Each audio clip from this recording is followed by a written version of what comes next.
Hola, soy Alexandra Geneco, Associate Partner de People Advisory Services en EY Colombia. Y estoy aquí con Raquel Lozano, socia del área de Global Compliance and Reporting de EY Colombia. Hoy les vamos a hablar sobre dos temas muy interesantes. Primero, contar sobre los beneficios que tiene una factura electrónica en la declaración de impuestos sobre la renta de una persona natural. Y adicionalmente vamos a hablar sobre temas de nómina electrónica.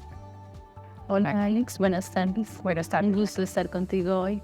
Bueno, ya que estás hablando de todos estos temas tan interesantes, ¿por qué no empiezas contándonos un poco cuál es este tema que venimos escuchando acerca del uso de las facturas electrónicas que les sirven para las personas naturales? ¿Eso es así? O sea, yo hago compras y eso tiene para mí algún beneficio en mis impuestos. Sí, claro, Raquel. Mira, esto fue un beneficio que trajo la ley 2277, que es la de reforma tributaria que empezó a regir en enero del año pasado, para las personas naturales que vayan a presentar declaración de renta este año. Es decir, la declaración que va a presentarse ahorita en agosto, de agosto a octubre. ¿Y en qué consiste el beneficio? Es si tú haces compras de bienes o de servicios, el monto de la factura, si es electrónica, puede tomarse como una deducción en tu declaración de renta. ¿Qué significa esto? Que tomas el total de tus ingresos, incluso laborales, no laborales, rentas de capital, y a eso le puedes restar el 1% del monto de tus facturas electrónicas por adquisición de bienes o servicios. Ese es un beneficio interesante, sobre todo para incentivar el uso de facturas electrónicas que hoy en día pues tienen toda esa obligación, la tienen todas las empresas. Entonces, lo que se quiere también es fomentar el uso de la factura electrónica. Ok, ¿tiene que ser a un bien en específico, algún producto en específico que esté relacionado con algo? Lo importante es que sean bienes o servicios por entidades, prestados por entidades que estén obligados a emitir facturas electrónicas. Y pues para eso obviamente entonces la persona natural tendrá que ir al establecimiento de comercio, solicitar que les sea expedida la factura electrónica, que le llegará a su correo electrónico y poder tomar eso como un beneficio. De frente al tema de nómina electrónica, ya que pues y hablando un poco de las responsabilidades y los derechos que tiene una persona natural, existe la obligación de una persona natural de hacer nómina electrónica, de tener esa obligación de nómina electrónica. No, mira, realmente el tema de nómina electrónica para una persona natural o para los empleados, de hecho lo asociamos mucho con nuestro como comprobante de pago. Pero realmente nómina electrónica es una obligación que surgió desde el año 2021 para los empleadores, para las compañías directamente, y son ellos quienes hacen los reportes mensualmente. El plazo es dentro de los 10 primeros días del mes siguiente hacer ese reporte, pero es una obligación netamente para las compañías y esto, digamos, en pro de la deducibilidad del gasto de las compañías. Ok, y eso le quitó o eliminó algunas obligaciones para las compañías. Por ejemplo, sabemos que las compañías deben emitir reportes anuales en medios magnéticos, etcétera. La nómina electrónica, digamos que reemplazó o eliminó ese tipo de obligaciones para las compañías.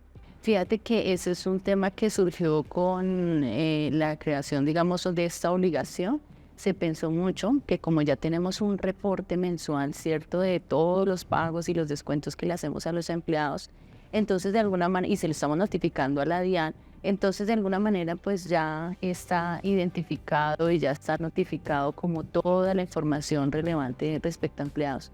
Pero en efecto no es así. La obligación de generación de medios magnéticos se mantiene con los plazos que se establecen anualmente. Y la nómina electrónica, por otro lado, digamos que cumple otras funciones que están vistas por ahora más desde el punto de vista corporativo, como lo hablábamos respecto a la deducibilidad del gasto de las compañías, pero esta es una obligación que se lleva, digamos, a la par con la de generación de medios magnéticos y con la generación de los certificados de ingresos y retenciones también. Alex, y ya que nos dejaste con toda esta inquietud y esta buena noticia, que tenemos un alivio en la parte de renta, o sea, ¿qué debo hacer para hacer? Ya hablando con un poquito del procedimiento formal, ¿qué debo hacer? Hago una carpetica con todas mis facturas, pues porque cuando hablamos de facturas, pues es temas que uno hace a diario, comprar un restaurante, comprar una tienda.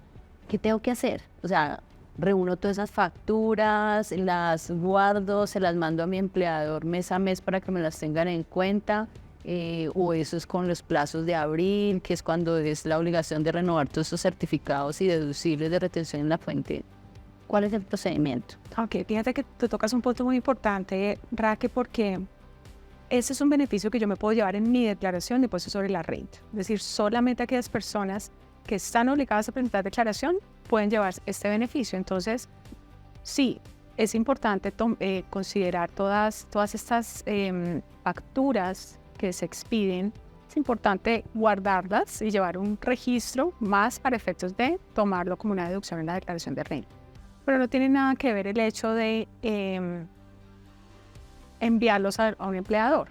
¿Por qué? Porque, como te digo, el empleador no tiene ninguna incidencia, no es para efectos de retención en la fuente mensual, sino para efectos de declaración de renta. Entonces, sí hay que conservarlas, todas las facturas que se expidieron el año pasado, en el 2023, ojalá se hayan guardado, se hayan conservado, porque esas son las que voy a poder tomar como deducción en la declaración de impuestos sobre la renta a presentar ahora en agosto. Lo mismo va a pasar con las facturas que empieza a recaudar a partir del 2024 para llevarlas como una deducción en la declaración de renta del 2025. Entonces, ya respondiendo y sintetizando un poco tu pregunta, estas facturas no se mandan al empleador, son para fines personales, para efectos de tomarlas en consideración en la presentación de la declaración de impuestos sobre la renta. Okay. O sea, ir a buscarlas, el correo, porque ya de pronto claro, y estuvimos como atentos a esto, pero vamos y buscamos el correo y armamos una carpeta. Así es, y armar una carpeta con todas las facturas, y recordemos que es el 1% del monto de esas facturas lo que voy a poder tomar como una deducción. Hablando un poco también del tema de empleadores, ¿la nómina electrónica les llega al trabajador? O los reportes como tal de nómina les llegan al trabajador. Fíjate que a raíz de, digamos, de la entrada en vigencia sí hay una opción, pero que es en este momento opcional para los empleadores, y es que le llegue también una notificación al empleado de cuando hace esa transmisión de nómina electrónica. Entonces, fíjate que es un procedimiento muy parecido que ya hoy estamos muy familiarizados la mayoría con nómina electrónica, que nos llega a nosotros un documento en un correo electrónico. Entonces es como el mismo protocolo, pero hay muchas empresas, digamos que no tomaron esta alternativa o esta opción porque le podría generar como confusión al empleado, ¿sabes?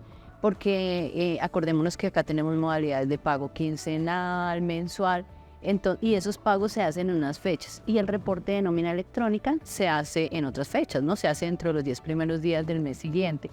Entonces, a algunos empleados sí les llega esa notificación, en algunas empresas no se optó, digamos, porque llegue esa notificación, pero digamos que más allá de que esto es informativo, no, la persona, digamos, que no necesita tomar alguna acción respecto a ese reporte, no tiene que empezar, digamos, a hacer esa consolidación tampoco de esos 12 reportes que le pudieron haber llegado a su correo electrónico, compararlo, contrastarlo con algo, no.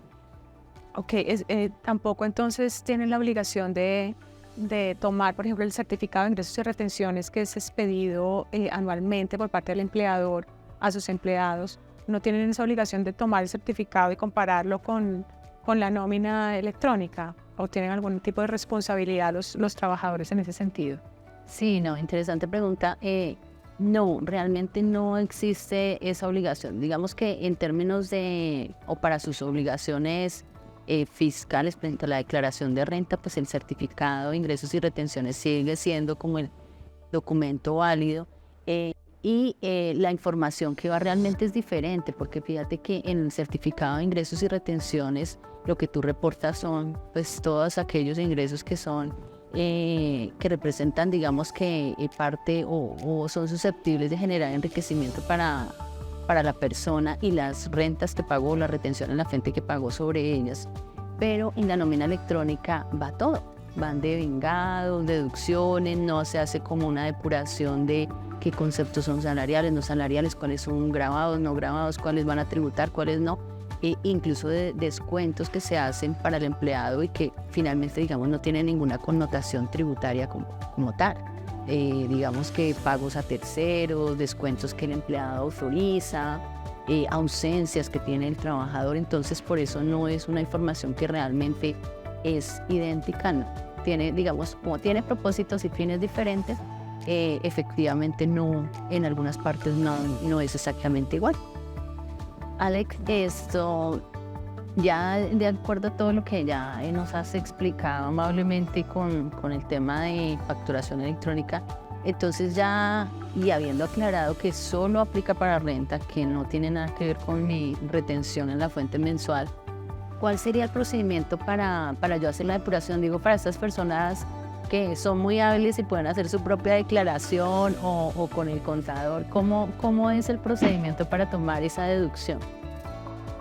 Bueno, pues primero que todo se deben conservar las facturas y los montos de cada factura para yo poder considerar, o sea, el 1% de ese monto, que es lo que voy a poder llevar como una deducción de mi declaración. Hasta ahora no ha salido el formulario oficial para reportar las obligaciones o la declaración de renta de este año todavía no ha salido, pero de acuerdo con lo que ya tenemos a hoy, va a haber una casilla específica donde voy a poder poner el 1% del monto de mis facturas electrónicas. Y a su vez ese 1% pues se va a restar, como te lo comentaba, del total de los ingresos que se tengan, básicamente de ingresos por rentas de trabajo, los ingresos por rentas de capital y los ingresos no laborales. Eso se va a restar de esos ingresos para determinar una base sujeta a tributación. Obviamente esta no es la única deducción. Todas las personas naturales tenemos derecho a muchas más deducciones, muchos más ingresos no gravados, exenciones de ley que también van digamos, sumadas a este beneficio. Pero pues digamos que el 1% va restado al total de esos ingresos menos las demás deducciones y exenciones para determinar una base sujeta a tributación, y esa base pues al final va a ser sobre la que se aplica la tarifa para determinar el impuesto respectivo. Entonces, procedimiento, pues sí, en efecto, tomar en consideración todas las facturas, el 1% se lleva a una casilla específica y esa casilla va a estar restando del total de los ingresos menos las deducciones a que haya lugar para determinar la base sujeta a tributación. Gracias, Alex. ¿Y cuáles son las recomendaciones para aprovechar ese beneficio? Y otra inquietud que siempre es bueno tenerla en cuenta y mencionar. ¿Qué pasa si me equivoco? Pues es la primera vez que vamos a hacer esto y si yo calculo mal o meto una factura que, por ejemplo, no tenía todos los requisitos o el valor que estimé está mal, ¿qué pasa? ¿Qué me pasa a mí? ¿Qué debo yo esperar como contribuyente de consecuencias? ¿Hay alguna sanción? Claro, sí. Bueno, precisamente por eso es muy importante tratar de ir llevando un registro hasta que no exista una automatización por parte de la autoridad fiscal, en decir, mire, esas son sus facturas electrónicas. Por ahora casi que le toca a uno manual saber cuáles son esas facturas que tengo y esos montos que tengo por factura para poder hacer la operación. Y si cometo un error y, por ejemplo, que como te comentaba yo, si hay una deducción, eso es una deducción que disminuye la base gravable sujeta a tributación. Si hay un error, por ejemplo, incluí una factura, no sé, de 500,000 pesos que ni siquiera tengo, o sea, me acordé que hice una compra de 500,000 pesos y decidí que el 1% de esos 500,000 pesos los voy a incluir dentro de mi declaración de renta, pues en ese evento va a existir un mayor impuesto. Debería haber un mayor impuesto, ¿sí? Entonces, pues si hay una fiscalización, habría que corregir la declaración de impuestos sobre la renta pagando una sanción del 10% sobre esa diferencia del impuesto y adicionalmente los intereses moratorios que se generen. Entonces, por eso es tan importante que en efecto se corrobore que pues todas las facturas cumplen con los requisitos y por lo menos pues que se tenga el documento en el correo electrónico. Y esto aquí es algo también muy importante cuando se solicita, el establecimiento solicita si se quiere o no expedir factura electrónica, y es dar todos los datos bien para que le llegue la factura al correo que es, porque pues a veces los establecimientos preguntan y dicen, ¿usted quiere factura? Ni siquiera, a veces algunos establecimientos lo que dicen es para persona jurídica, y no, realmente lo que deben preguntar es si quiere o no factura electrónica. Y si uno dice, si quiero factura electrónica, pues no escribir cualquier correo, es escribir el propio correo, escribir su número de cédula bien, escribir su nombre completo, precisamente para que les llegue la factura bien, con el cumplimiento de los requisitos, y se puedan tomar eso como deducción al final del día. Eso que tú comentas es bien relevante y son unos de los mitos, diríamos, que se tienen respecto a que si suministramos el número del celular o el correo electrónico correcto, entonces somos objetivo de mayor revisión o principal de la DIAN. Entonces, ¿qué recomendación hay para esos contribuyentes que todavía tienen ese pensamiento? Si quieren tener ese beneficio, realmente pues deben informar todos sus datos de forma correcta. Tanto el número de su cédula, el número de su celular, también su teléfono, su dirección, es decir, todo lo que solicita el establecimiento, y el correo electrónico es fundamental también para que les llegue la factura a su correo.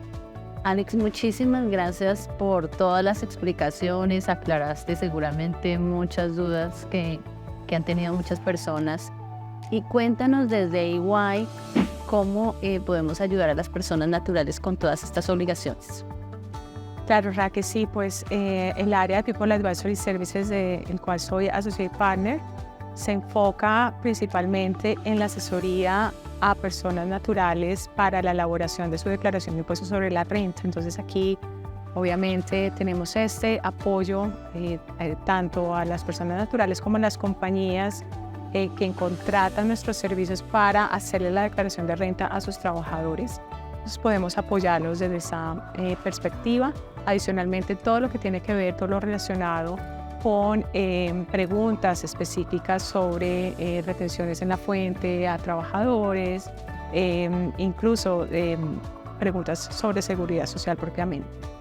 Pero en lo que tiene que ver con personas naturales, pues es un área interdisciplinaria, tanto de contadores como abogados, para asesorarlos ampliamente en esta obligación. Ahora, en tu caso, Raquel, ¿cómo podemos apoyar a las empresas para efectos de todas estas obligaciones que tienen relación con la nómina electrónica? Bueno, Alex, nosotros desde EY prestamos los servicios de outsourcing de nómina, en donde cubrimos todas las obligaciones laborales, tributarias, propiamente desde el punto de vista laboral de empleados. Entonces trabajamos con tecnología de vanguardia, trabajamos con un equipo de profesionales expertos, como tú lo dices, y como son todas nuestras áreas funcionales en EY, tenemos equipos y expertos en todos los frentes y con los que nos podemos apoyar siempre. Entonces, los invitamos para que nos contacten para aclarar cualquier duda o inquietud respecto a estos interesantes temas. Muchas gracias. Gracias, Dan. Muchas gracias.